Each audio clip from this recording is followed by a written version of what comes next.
Musical, pour sa deuxième émission, vous propose le portrait croisé de deux compositrices.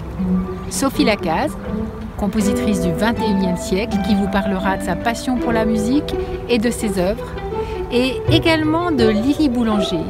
Lily Boulanger, la petite sœur de la grande mademoiselle Nadia Boulanger, la petite sœur géniale, première femme à avoir obtenu le prix de Rome. Et nous écouterons son chef-d'œuvre, Pie Jesu, dirigé justement par Nadia Boulanger. Musical, c'est l'histoire de la musique au féminin, un voyage transgénérationnel qui nous présente les figures féminines qui ont marqué et qui continuent à marquer l'histoire de la musique.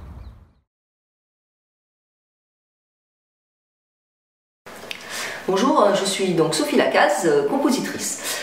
J'écris de la musique dite classique contemporaine, acoustique, c'est-à-dire soit instrumentale, soit vocale, soit les deux d'ailleurs. Pour les instruments, par exemple, j'écris de l'instrument solo, grand orchestre symphonique, en passant par la musique de chambre ou de la musique pour plus grand ensemble. Pour la voix, c'est un peu pareil, voix solo jusqu'au grand chœur, en passant par des œuvres pour petit ensemble vocal. J'ai aussi écrit 2 opéras de chambre, et puis au total, aujourd'hui en 2021, à peu près 70 œuvres, qui sont donc à mon catalogue. Je fais aussi un petit peu de musique électroacoustique, alors pas beaucoup parce que ce n'est pas ma spécialité. Ceci étant, je trouve ça assez amusant de composer de la musique électro, donc j'ai quelques pièces aussi, et puis quand l'occasion se présente, j'en compose. Alors soit des œuvres purement électro, soit des œuvres mixtes, hein, c'est-à-dire des œuvres pour instruments et électroacoustique. Alors pour ma formation, j'ai suivi évidemment des cours de composition, hein, comme la plupart de mes collègues, mais j'ai un parcours un peu particulier parce que avant de me lancer sérieusement dans la musique, j'ai fait des études scientifiques. Je suis ingénieure en fait, et j'ai même travaillé en tant qu'ingénieure pendant une quinzaine d'années avant de me lancer vraiment dans la musique. Alors j'ai fait mes études en commençant à travailler. Certes, j'avais fait un petit peu piano quand j'étais petite, mais ça n'allait pas bien loin. Puis pour faire des études de composition, il faut d'abord faire pas mal d'études théoriques, analyse, écriture, histoire de la musique, etc. Donc j'ai fait tout ça un petit peu en accéléré, et comme j'étais quand même assez âgée forcément, puisque j'avais déjà un diplôme scientifique, etc., je n'ai pas pu faire les études habituelles qu'on fait en France, notamment un conservatoire supérieur, etc. Donc j'ai une formation un peu particulière avec des masterclass. J'ai suivi à Sienne les cours de Franco Donatoni et Ennio Morricone par exemple. J'ai suivi aussi les cours de Pierre Boulez au Collège de France. Alors c'était pas des cours de composition, mais c'était vraiment passionnant, j'ai appris plein de choses. C'est un grand monsieur. Voilà, et puis j'ai pas mal appris aussi avec les musiciens. Les musiciens qui ont interprété ma musique, et je pense d'ailleurs que c'était la meilleure école parce que j'écris vraiment avec les musiciens qui sont dédicateurs de mes œuvres pour mieux appréhender leur instrument. J'étais pianiste, mais je ne connaissais pas le violon, la flûte, etc. Et c'est vrai que ce sont les musiciens qui m'ont beaucoup apporté, beaucoup aidé dans l'écriture de mes pièces, surtout les premières pour ces instruments. Il y a une autre chose qui, je pense, est importante dans ma musique, ou du moins dans les débuts de ma musique. J'ai eu la chance de pas mal voyager, et notamment de résider en Australie pendant 2 ans. C'était à la fin des années 90, hein, au tournant du siècle en fait. Et j'ai pu déjà m'imprégner de l'atmosphère de ce pays et de la magnificence de ces paysages, mais aussi rencontrer des aborigènes d'Australie et découvrir leur culture et leur art en fait, et leur musique évidemment principalement.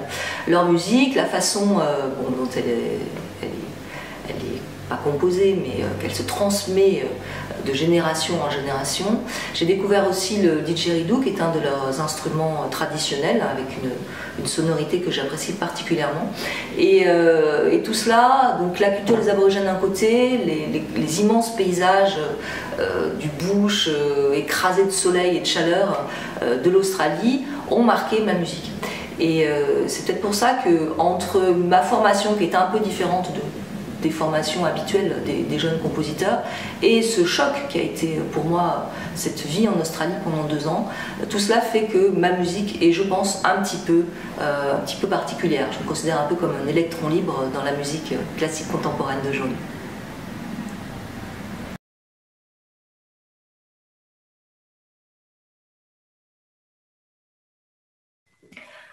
Lily Boulanger était une compositrice française, née en 1893 et morte en 1918. Elle a eu une vie très très courte puisqu'elle est morte à 25 ans. En fait, on pense qu'elle souffrait de la maladie de Crohn. En tout cas, elle a été de santé très fragile toute sa courte vie. Mais ça ne l'a pas empêché de composer pas mal d'œuvres, une quarantaine, je crois. Elle a commencé très tôt. En fait, elle a commencé déjà à faire de la musique. Sa famille comptait pas mal de musiciens. Son père était compositeur, son grand-père était violoncelliste, et sa grande sœur, Nadia, donc je vais vous parler aussi, parce que c'est difficile de parler de Lily sans Nadia, et de Nadia sans Lily, en fait, elles sont très liées, enfin elles étaient très liées. Donc Nadia, qui était sa grande sœur, qui avait 6 ans de plus, a commencé à lui enseigner la musique quand Lily était vraiment toute petite. Et puis ça lui a plu, elle était extrêmement douée, évidemment, très talentueuse, précoce, et notamment à 6 ans, elle réussissait à jouer des mélodies de Fauré au piano. Fauré d'ailleurs en était assez estomaqué, il la trouvait vraiment douée, quoi. Et elle a donc commencé à composer avant de rentrer au conservatoire à la mort de son père. Sa première pièce a été écrite juste après la mort de son père, qui est mort quand elle était très jeune. Ensuite, donc, elle est rentrée au conservatoire. Elle a passé le Grand Prix de Rome, qui était donc un concours extrêmement prisé à cette époque-là. Et quand elle l'a passé, aucune femme, aucune compositrice n'avait eu le Grand Prix. Sa sœur, Nadia, l'avait présenté 5 ans avant. Elle avait eu un 2e prix. Mais Lily, elle a remporté le 1er prix et c'était une première. C'est la première compositrice à obtenir ce Grand Prix de Rome. Et en plus, elle l'a eu avec une large majorité des voix. Donc, c'était encore plus exceptionnel. Donc, une fois qu'elle a eu ce Grand Prix, elle a pu aller à la Villa Médicis, mais la guerre est arrivée. Donc, après, elle est repartie à Nice. Et puis, bon, elle est retournée à la Villa Médicis quelques temps après. Elle a donc profité de son séjour, en tout cas, pour composer beaucoup. Et puis, la maladie l'a rattrapée, malheureusement. Et elle a écrit sa dernière pièce qu'on va écouter maintenant, qui s'appelle Pi Jésus, qui je trouve est une œuvre somptueuse, extrêmement poignante. Et donc cette œuvre, elle était trop fatiguée pour l'écrire elle-même, donc elle l'a dictée à sa sœur Nadia, qui était à son chevet, donc quelques jours avant de mourir.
L'œuvre de Lili aurait pu complètement tomber dans l'oubli. Ça avait été le cas de nombreuses œuvres de compositrices du passé. En fait, même si ces compositrices avaient été, pour certaines d'entre elles du moins, très célèbres de leur vivant, une fois qu'elles étaient mortes, leur musique avait complètement disparu. Et on avait même parfois oublié leur nom à elles, d'ailleurs. C'était quand même assez dramatique, je trouve. En tout cas, en ce qui concerne Lili, il y avait Nadia. Et Nadia était tout à fait consciente du talent de sa sœur, et en plus, c'était sa sœur, elle l'aimait beaucoup, évidemment. Et elle a donc décidé de tout faire pour que Lili ne tombe pas dans l'oubli et de tout faire pour que ses œuvres soient jouées et diffusées un peu partout. Alors, Nadia est devenue chef d'orchestre, d'une part. On n'en parle pas beaucoup, mais il faut savoir qu'elle a quand même dirigé beaucoup d'œuvres, pas que de Lili. Hein. Elle est devenue une chef importante. En France, peut-être pas tant que ça, mais en tout cas, elle était beaucoup invitée aux États-Unis, notamment, où elle a dirigé les plus grands orchestres américains. Et puis, elle est devenue une très grande pédagogue, voire une des plus grandes pédagogues du XXe siècle. Et du monde entier, des jeunes compositeurs, des jeunes musiciens, des jeunes chefs venaient à Paris pour suivre les cours de Nadia Boulanger.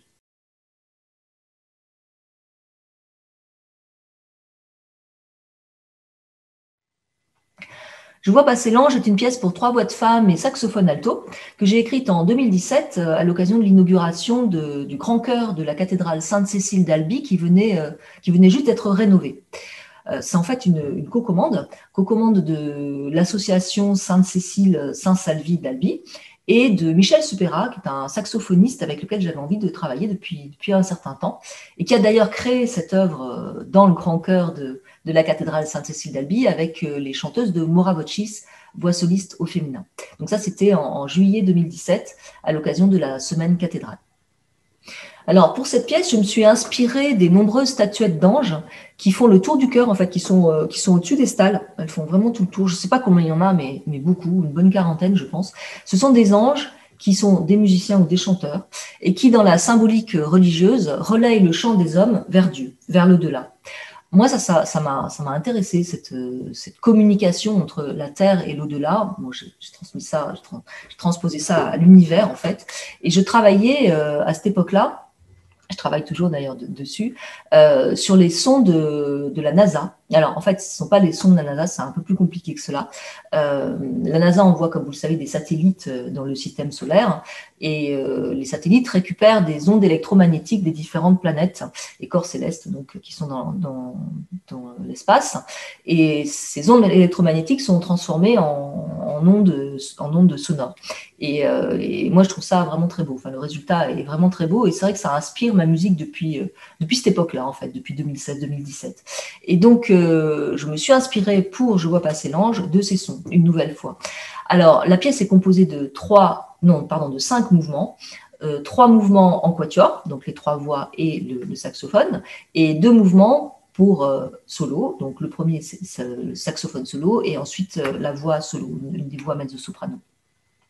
Je me suis aussi, à ce moment-là, j'étais aussi en train de lire La légende des anges de Michel Serres, et je lui ai emprunté le titre, en fait, Je vois passer l'ange. C'est une petite citation de ce livre assez magnifique. Donc, une dernière chose que j'ajouterais sur cette pièce, c'est qu'elle a vraiment été conçue pour le lieu où a été donnée la création, pour le chœur de la cathédrale, donc Sainte-Cécile d'Albi, parce que ce chœur a vraiment une acoustique exceptionnelle, une réverbération très, très pure, hein, qui ne brouille pas le son, qui est assez ample, et enfin bon, vraiment quelque chose de magique. Et c'est vrai que j'ai intégré cette acoustique-là dans la pièce. Je vois passer l'ange, je l'imagine très mal donné dans une salle de concert habituelle avec une acoustique très sèche. Ça peut être donné sans doute dans d'autres églises ou dans d'autres lieux de ce genre, mais voilà, l'acoustique d'un lieu pareil a vraiment été intégrée dans la pièce, ainsi que des possibilités de spatialisation. Il faut, quand on interprète cette pièce, je pense, jouer sur l'espace et l'acoustique du lieu. C'est ce qu'on fait merveilleusement, d'ailleurs, l'ensemble Mora Vocis et Michel Supera à la création.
L'espace et la flûte est une pièce que j'ai écrite en 2010 à la demande de Musique Nouvelle en Liberté pour le Grand Prix lycéen des compositeurs. En fait, j'avais obtenu le Grand Prix lycéen en 2009 et il était d'usage que Musique Nouvelle en Liberté fasse des commandes pour l'année d'après aux compositeurs lauréats.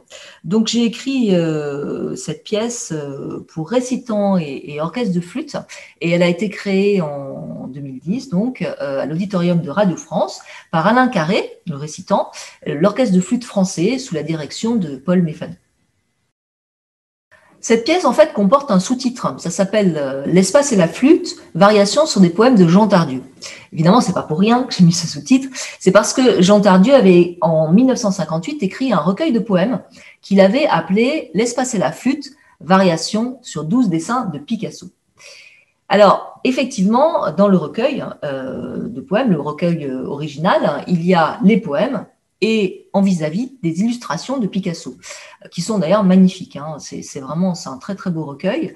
Et je n'ai jamais su si Jean Tardieu s'était inspiré de dessins de Picasso ou si c'était le contraire. Bon, ceci étant, moi je me suis inspirée des deux pour faire ma pièce. Et j'ai confié bien sûr au récitant les textes de Jean Tardieu. Et à l'orchestre de flûte, un rôle un peu complémentaire. Donc les flûtes de temps en temps commentent, illustrent, précèdent, parfois aussi contestent d'ailleurs les poèmes. Et je fais ainsi une espèce de de dialogue entre, d'un côté, le récitant, qui lui aussi fait de la musique, parce que pour moi, les textes, les poèmes, ce sont des sons et ce sont de la musique. C'est vraiment de la musique des mots. Et l'orchestre, les flûtes, hein, qui d'ailleurs ne sont pas toujours toutes ensemble, hein, c'est parfois des petites parties de cet orchestre, qui discutent avec le récitant. Moi je conjure, moi je convoque. En moi, je fais surgir qui je veux. Je suis ventre creux, l'espace batteur de batterie froide. Silence autour des objets. Mèche du fouet, cobra joli. Le tracé du verre dans le sable. Toute explosion de planètes en air de flûte. Fini.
J'inscris dans l'homme la force et le repos, le berger, les bêtes cornues, la lance, l'arc et la flèche, la tâche violente tête étroite et cruelle de l'insecte guerrier.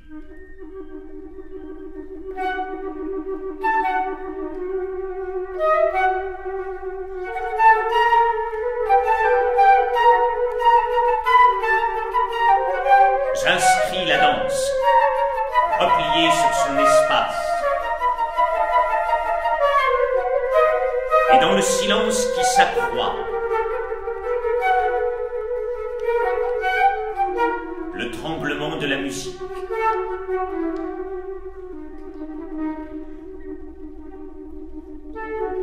J'inscris, je signifie, je distribue, je donne l'ordre, mais j'obéis au cadre de la vie, à la mesure de l'œil.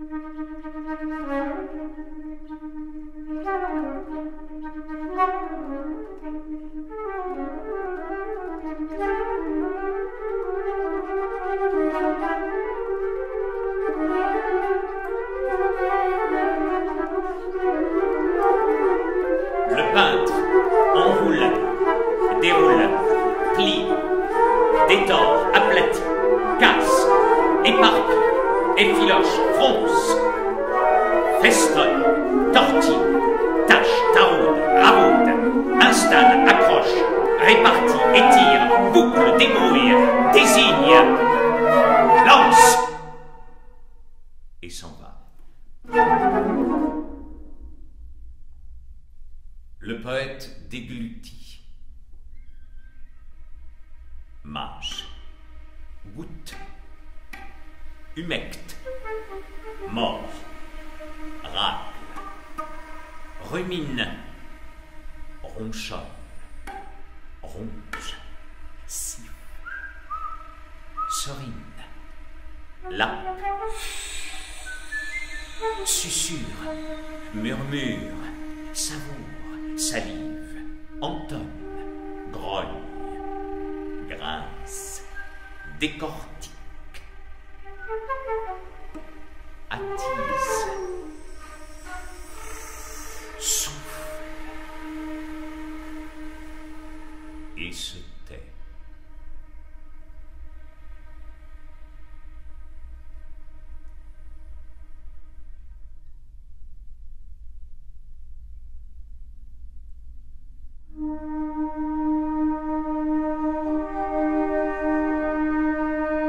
Les jambes soulignent, la bouche mérite,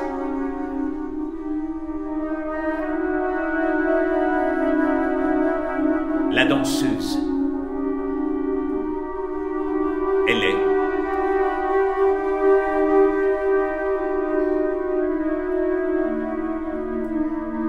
le serpent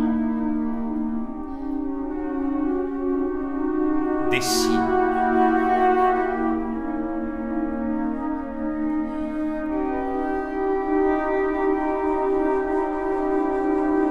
le fouet anime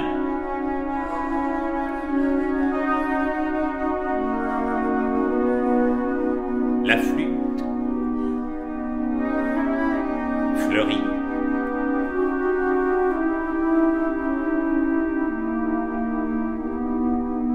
l'espace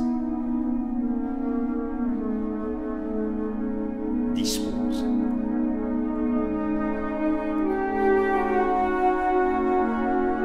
Le monde s'absente. Le son apparaît.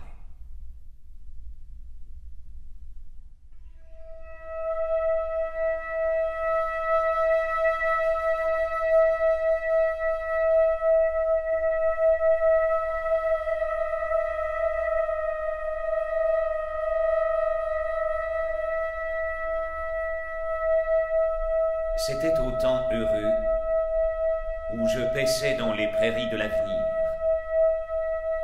Sur les champs dépassés, je me retournais parfois avec tendresse et mélancolie.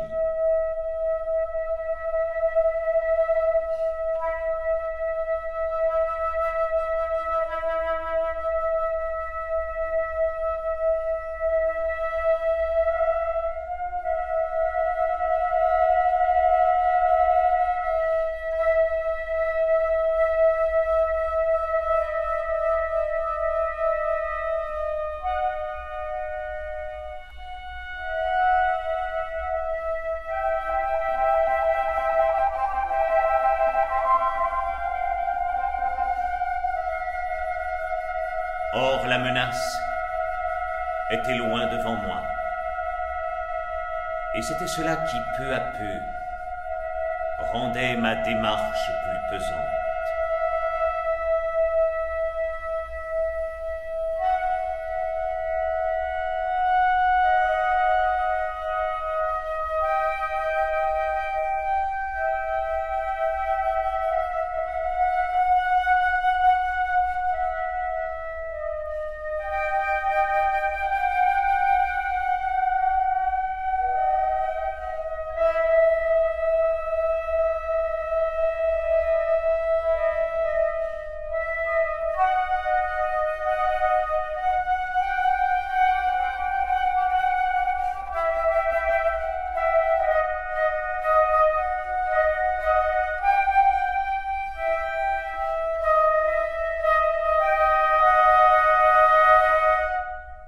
Théâtre sans ombre.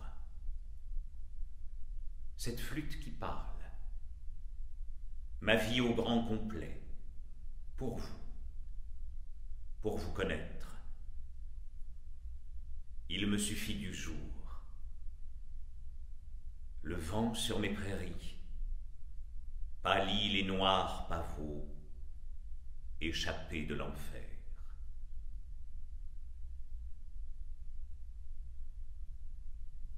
Elle existe, la joie. Sans armes, elle demeure. Depuis les premiers temps, elle est là pour nous tous. Elle franchit l'espace. Le grand jour lui suffit, qui tourne autour des choses, comme un air de chanson.